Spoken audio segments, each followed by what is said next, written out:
Good morning student, education study circle में आपका स्वागत है। तो आज हम स्थिर विद्युत विभव तथा धारिता में पढ़ने वाले हैं नंबर 1 संधारित्र। संधारित्र किसे कहते हैं और संधारित्र को बहुत ही अच्छी तरीके से एग्जाम्पल के थ्रू समझेंगे क्या होता है, क्या उसकी खूबी है। दूसरा हम देखेंगे संधारित्र का सिद्धांत। इसका सिद्धांत क्या है, मतलब इसका कोई सिद्धांत होगा जिसके सिद्धांत पे ये कार्य करता होगा, कोई नियम होगा। संधारित्र। तीसरा देखेंगे समांतर पट संधारित्र का निगमन। समांतर पट संधारित्र का निगमन का व्यंजक प्राप्त करेंगे। ठीक है, तो चलते हैं, स्टार्ट करते हैं। लेकिन स्टार्ट करने से पहले स्टूडेंट जिन्होंने अभी तक चैनल को सब्सक्राइब नहीं किया है प्लीज सब्सक्राइब कर लें। जो नए हैं, देखिए क्या होता है संधारित्र। इसकी अगर हम परिभाषा बताएं तो सबसे पहले परिभाषा सुन लेते हैं। यह एक ऐसी युक्ति होती है जो चालक की आकार और आयतन बदले बिना उसकी धारिता को बढ़ा देती है। मतलब कि जो संधारित्र आया है ये धारिता को बढ़ाने के लिए है। जैसे कि आपने पढ़ा था इसके पहले चैप्टर में कि यदि कोई चालक है और इस पे हम आवेश देते हैं, मान लेते हैं प्लस क्यू आवेश देते हैं, तो ये इसकी एक क्या होती है, सीमा होती है, जिसके बाद चालक क्या होता है, अभिक्रित होने लगता है, मतलब कि वायु में बेकार होने लगता है। ठीक है, तो क्या होता है, जैसे कि अगर हम ना समझ में, जैसे कोई बाल्टी है, अगर हम या तो टब लेते हैं, कोई बर्तन लेते हैं, जैसे कि हमने कोई टब लिया और इसमें हमने पानी भर दिया, जैसे कि हमने एक पाइप द्वारा पानी भर रहे हैं और पानी आ रहा है, तो एक समय के बाद देखिए जब पानी भर जाएगा तो पानी क्या हो जाए, निकलने लगे। लेकिन हम अगर कोई ऐसी युक्ति लगा दें कि अगर पानी भरता जाए, खराब ना हो और पानी क्या हो, इसकी धारिता जो है, इसकी तल जो है बढ़ जाए, इसका तल बढ़ जाए, मतलब कि इसका विभव क्या हो, वो जो इसका तल मतलब होता है विभव से रिलेटेड हमने किया है, तो इसका विभव बढ़ जाए, मतलब कि ये तल भरा जाए लेकिन तब भी इसमें पानी जाए। तो ऐसी कोई युक्ति हो सकती है, मतलब इसमें जैसे यहाँ तल तो भरा गया है लेकिन तब भी इसमें पानी आए, तो बहुत लोग के दिमाग में आंसर भी आ रहा होगा। तो जैसे कि आप समझ सकते हैं कि यदि हम जैसे तल भरा जाए तो यहीं हम एक छोटा सा पाइप लगा दें और एक पाइप में दूसरा कोई टब लगा दें। ठीक है, तो जैसे ही तल भरा जाएगा तो यहाँ पानी भरना चालू हो जाएगा। तो यह एक युक्ति है, इसी को संधारित्र कहा गया, मतलब इसी को संधारित्र कहा, मतलब एक ऐसी युक्ति जिससे पानी तो इसमें भरा जाएगा, जब भरा जाएगा तो धारिता इसमें जाने, मतलब पानी खराब नहीं हो रहा, अब पानी इसमें भरा रहा है। इसी तरह हम कई सारे टब को जोड़ सकते हैं जिससे आधारित से इसकी एक टब की धारिता बढ़ गई, मतलब पानी आ रहा है लेकिन पहले क्या हो रहा था, पानी खराब हो रहा था। उसी तरह आवेश को हम क्या करते हैं, जब किसी चालक को आवेश दे रहे हैं, तो उसकी भी एक सीमा होती है, मतलब कि आवेश ग्रहण करने की सीमा होती है, मतलब उसका एक विभव होता है कि उससे अधिक होने पर वो क्या करेगा, आवेश ग्रहण नहीं कर सकता, उनका क्या करने लगता है, अभिक्रित करने लगता है। ठीक है, तो इसी को बढ़ाने की, मतलब इसकी ना आकार बदलेगी ना आकृति, जैसे कि हमने बर्तन का आकार तो बदला नहीं, ना ही उसकी आकृति बदली, लेकिन हमने क्या किया, पाइप के माध्यम से बर्तन को दूसरे बर्तन से जोड़ दिया, तो उसकी पानी ग्रहण करने की क्षमता बढ़ गई। तो उसी तरह इसकी भी आकृति आकार नहीं बदलेंगे लेकिन कुछ ऐसा करेंगे जिससे आवेश ग्रहण करने की क्षमता बढ़ जाएगी, तो यही क्या है, संधारित्र है। ठीक है, इसी संधारित्र का सिद्धांत भी कहते हैं। तो सिंपल सा क्या है, संधारित्र की परिभाषा देख लें तो ऐसी युक्ति जो किसी चालक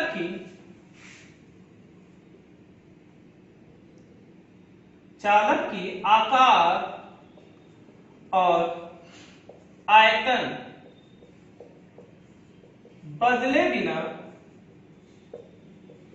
उसकी धारिता बढ़ाई जा सकती है, धारिता बढ़ाई जाए,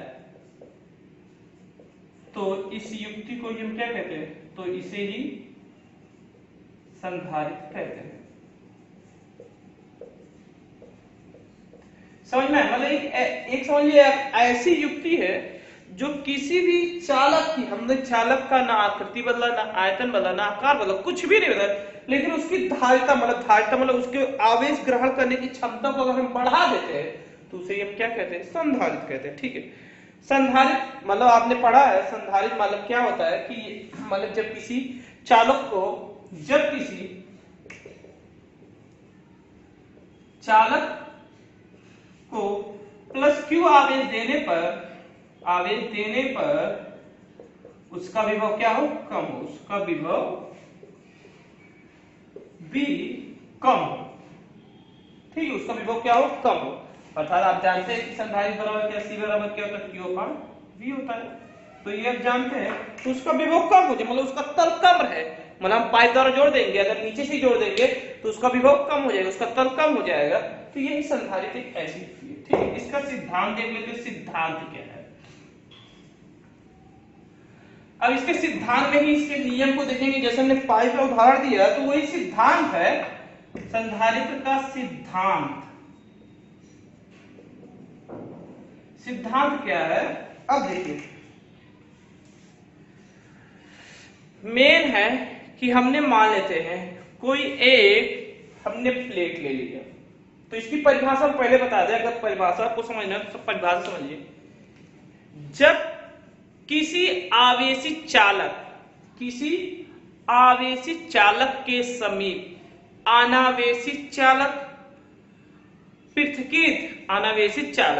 पृथक्कृत समीप ला दिया जाए, जब किसी आवेशित चालक के समीप अनावेशित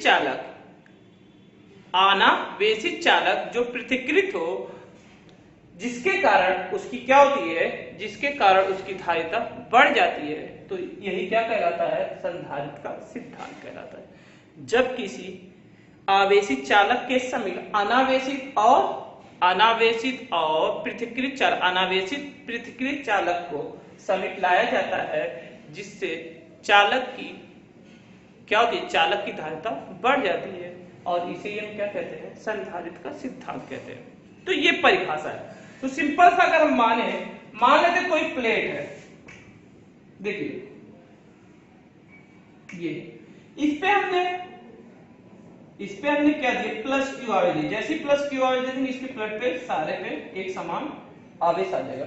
और इसी के समीप अगर यदि हम कोई ऐसा चालक लेते हैं, कोई ऐसा चालक लिया है, ठीक है, जिस पे कोई आवेश नहीं है, ठीक है, कोई आवेश नहीं है, तो इनके बीच क्या होती है, प्रेरण के आवेशन होता है, प्रेरण आवेशन होने लगता है, प्रेरण की घटना घटित होती है। प्रेरण की घटना आप समझें, प्रेरण अगर आपने पढ़ा है तो घटना घटित होती है, नहीं पढ़ा है तो प्रेरण के सिद्धांत से इसके ऊपर ऑटोमेटिक ऋण आयन चाहे उपस्थित हो जाता है।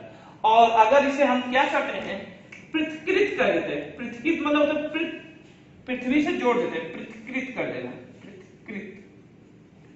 कर देते हैं, तो अब ये जब इसको हम आवेश देते हैं तो ये ऋण आवेश, धन आवेश, हमेशा आप जानते हैं धन ऋण की ओर जाता है, तो ये धन आवेश इसके ओर जाएगा, और यहां से जितना भी धन आवेश होगा वो सारा पृथ्वी में चला जाएगा, तो इसमें हमेशा इलेक्ट्रॉन ग्रहण करने की क्षमता बनी रहेगी। तो यही सिद्धांत है कि जिससे क्या हो कि हम किसी भी चालक की धारिता को बढ़ा सकते हैं, तो इसे धारित्र का सिद्धांत कहते हैं। सिंपल सा है, तो लिख ले थोड़ा सा। जब किसी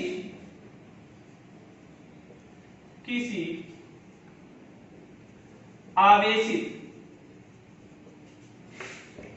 चालक के समीप कोई अनावेशित पृथक्कृत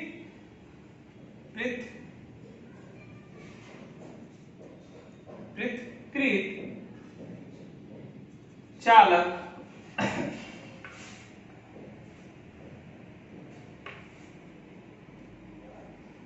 रखते हैं, तो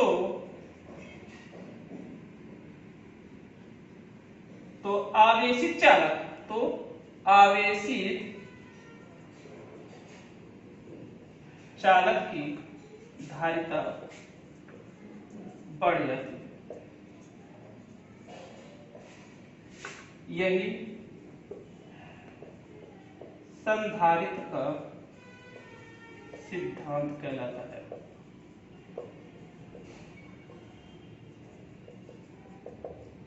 ठीक है, कहलाता है। ये सिंपल सा परिभाषा आप समझ सकते हैं। फिर क्या कहा, माना यदि किसी चालक को प्लस क्यू आवेश देते हैं और उसके समीप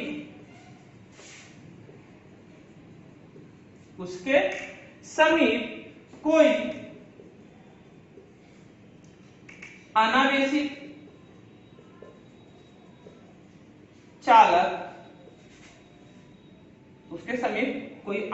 चालक रख देते हैं जिससे उनके बीच प्रेरण की घटना के बाद वह आवेशित हो जाता है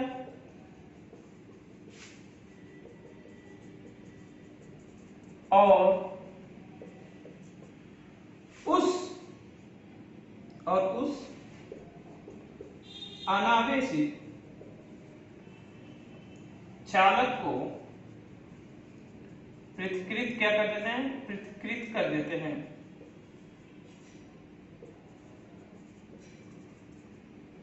जिससे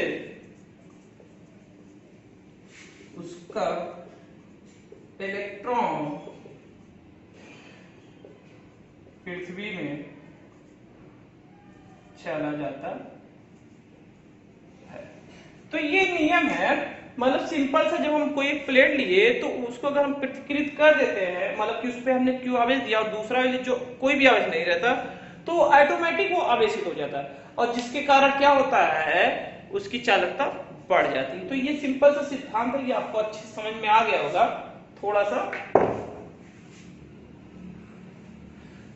ठीक है, तो ये प्रेरण की घटना घटे, मतलब प्रेरण की घटना इसमें आपको समझना है। प्रेरण की घटना मतलब ऑटोमेटिक घटित होती है। प्रेरण की घटना है क्या, जैसे कि जब किसी आवेश के सामने कोई दूसरा आवेश लगते हैं लेकिन उस पर कोई भी आवेश नहीं, मतलब एक प्लेट को हम आवेशित करते हैं, दूसरे प्लेट को आवेशित नहीं करते, लेकिन जब उनके दोनों समीप होती तो उनके बीच एक अन्योन्य क्रियाएं होती रहती है जिसके कारण दूसरे प्लेट पे भी क्या होने लगती, वो अभी आवेशित हो जाता है। अगर उसको हम पृथ्वी जोड़ देते तो उसका सारा आवेश क्या हो जाता है, पृथ्वी में चला जाता है। तो इससे आवेश लेता रहता है, पृथ्वी में जाता रहता है, लेता रहता है, पृथ्वी में जाता रहता है, तो इसके कारण उसकी धारिता बनी रहती है। तो ये क्या है, संधारित्र का सिद्धांत।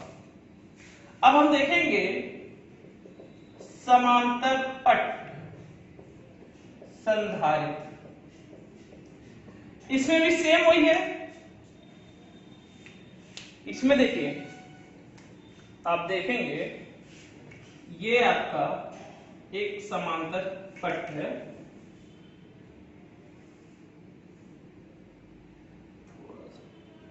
छोटा ले लेते हैं नीचे, ये समांतर पट, इस पे हमने प्लस क्यू आवेश देंगे तो इसके चारों तरफ धनावेशित हो जाता है।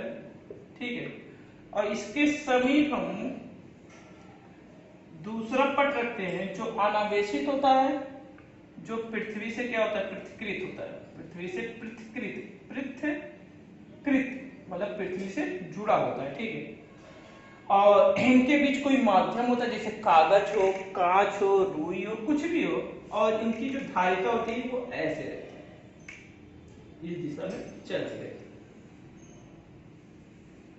ठीक है, ये फिगर है। अब ये जो है ये माइनस चार्ज है, इसके कारण ऑटोमेटिक माइनस चार्ज है, तो ये किधर जाएगा, इसकी दिशा किधर होगी, ये ऐसे होगी। ठीक है, इसकी दिशा होगी ऐसे, मतलब इस दिशा में गमन करेगा, धन से ऋण आवेश की ओर बहता है। ठीक है, तो ये दो प्लेट है, मान लेते हैं ये प्लेट ए है और ये प्लेट बी है, सिंपल सा। तो इसी का हमको निगमन ज्ञात करना है और संधारित्र प्लेट का समांतर सूत्र ज्ञात करना। तो माना दो आयताकार आयता समांतर प्लेट, समांतर पट ले लेते हैं, समांतर पट है जो एक दूसरे से d दूरी पे, जो एक दूसरे से d दूरी पर स्थित है। ठीक, आज इसको समझ लेंगे तो पूरा निगमा समझ आए। दो समांतर पट A और B है, A और B यहाँ पे लिख सकते हैं, समांतर पट A और B है। ठीक है, पट A पर प्लस Q आवेश देने पर वह आवेशित हो जाता है,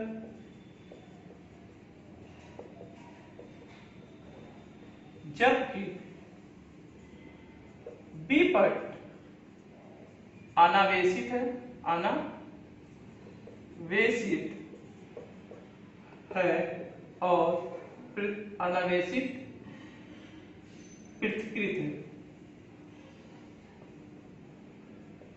पृथक्कृत मतलब पृथ्वी से जुड़ा हुआ है। ठीक है, तो इन दोनों प्लेटों के बीच पृष्ठ घनत्व पृथक्कृत है। ठीक है, अनावेशित है और पृथक्कृत है। ठीक है, इनके बीच माध्यम मतलब कि परावैद्युतांक, मतलब इनके बीच माध्यम, इनके बीच परावैद्युतांक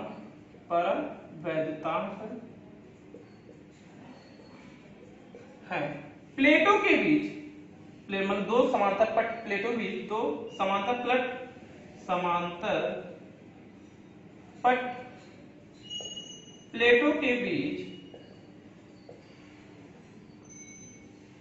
का पृष्ठ घनत्व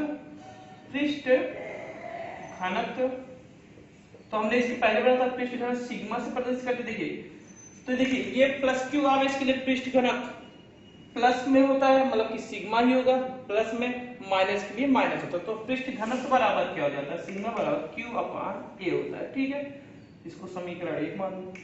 अब ठीक है, ये हो गया, क्लियर है। अतः दोनों प्लेटों की, अब हम क्या करें, वैद्युत क्षेत्र की तीव्रता, प्लेटों की वैद्युत क्षेत्र की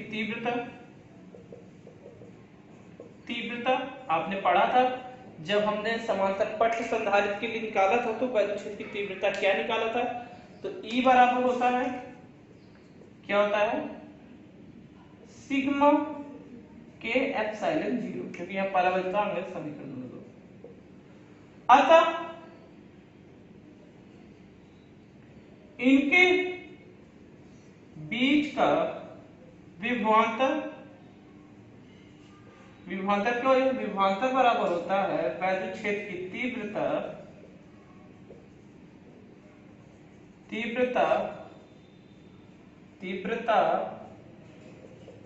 उनके बीच की दूरी तो दूरी कितना है, d, E इंटू डी हो जाएगा। ठीक है, ऊपर वाला थोड़ा सा रिमूव कर दे, फिगर समझ में आ गया, फिगर को ठीक है थोड़ा सा रिमूव करते हैं और देखते हैं। आप ऐसे हिंदी लिख लीजिएगा।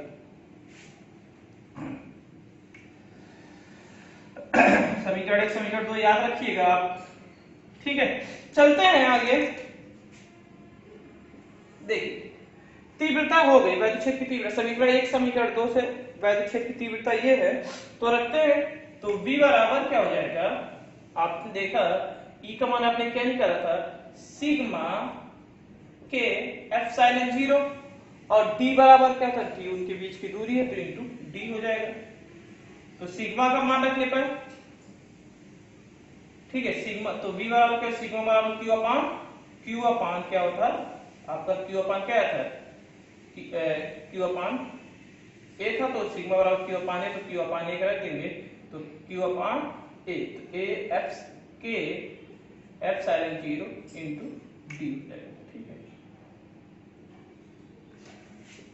धारिता बराबर होता है C बराबर Q अपान बी होता है, ठीक है, क्यू अपॉन बी होता है।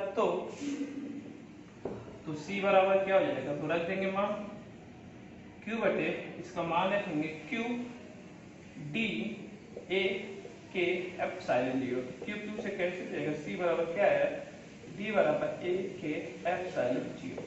तो यही होता है समांतर तक संधारित्र के बीच, ठीक, जो हम लोग अभी संधारित्र ज्ञात किए हैं, ये इसका निगमन है। अब इसमें कुछ निगमन है। नंबर 1, यदि प्लेटों के बीच का क्षेत्रफल, प्लेटों के बीच के क्षेत्रफल के समानुपाती होता है, समानुपाती होता है, अर्थात जो सी होता है वो एक देखेंगे, सॉरी समानुपाती क्षेत्रों के बीच, मतलब कि ये देखिए सी और ए समानुपाती नहीं तो व्युत्क्रमानुपाती होता है, क्षेत्रफल के बीच व्युत्क्रमानुपाती होता है। सूत्र हमने गलत लिख दिया है, समानुपाती होता है, तो ये सब ऊपर जाएगा ए के एप्सिलॉन जीरो, सॉरी इसके लिए, तो डी नीचे जाएगा, समानुपाती होता है, समानुपाती होता है, ठीक है। ये क्या हो जाएगा, ए के, अगर क्षेत्रफल प्लेटों के बीच का क्षेत्रफल बढ़ेगा, अगर प्लेटों का क्षेत्रफल बढ़ेगा, इसको समझ लीजिए, प्लेटों के बीच का क्षेत्रफल बढ़ेगा तो संधारिता भी क्या होगी, बढ़ेगी, सिंपल सा है। देख रहे हैं समानुपाती। उसी तरह दूसरा परावैद्युतांक के लिए, परावैद्युतांक के लिए भी क्या हो जाएगा, तो सी समानुपातियों तक के, अगर प्लेटों के बीच यदि कोई माध्यम हम भर देते, जैसे कि रुई, कागज, कुछ भी, कांच, कुछ भी भर देते हैं, तो भी क्या होगा, संधारिता बढ़ेगी। अगर उनके बीच कोई भरा जाएगा तो उनके बीच धारिता बढ़ जाएगी। और दूरी के क्या होता है, व्युत्क्रमानुपाती होता है। दूरी के लिए क्या होता है, व्युत्क्रमानुपाती होता है, मतलब कि दूरी अगर बढ़ेगी, अगर हम प्लेटों के बीच की दूरी बढ़ा देंगे तो सिंपल सा है, उनके बीच धारिता कम हो जाएगी, संधारिता कम हो जाएगी। तो ये थे कुछ निगमन, आप इसको ऐसे हेडिंग वाइज लिख सकते हैं दोस्तों। तो ये फिर संधारिता समांतर प्लेट के लिए, इसके बाद गोली प्लेट के बारे में चर्चा करेंगे, तो इसी से रिलेटेड रहेगा। तो ये आज के लिए वीडियो में इतना, आप डेली प्रैक्टिस करिए, तो नेक्स्ट वीडियो में हम नई जानकारी साथ प्रस्तुत होंगे। अगर इसमें आपको कोई भी कहीं कोई भी प्रॉब्लम आ रही हो तो कमेंट करके आप बताइए कि क्या प्रॉब्लम है इसमें, ठीक है, तो उस कमेंट को हम देखेंगे और उसका निवारण बताएंगे किसी दिन। दूसरी बात, जिन्होंने अभी तक चैनल को अगर सब्सक्राइब नहीं किया तो प्लीज सब्सक्राइब। अगर आपको वीडियो पसंद आए तो लाइक का बटन जरूर प्रेस करिएगा, ठीक है दोस्तों। नमस्कार, नए वीडियो में मिलते हैं।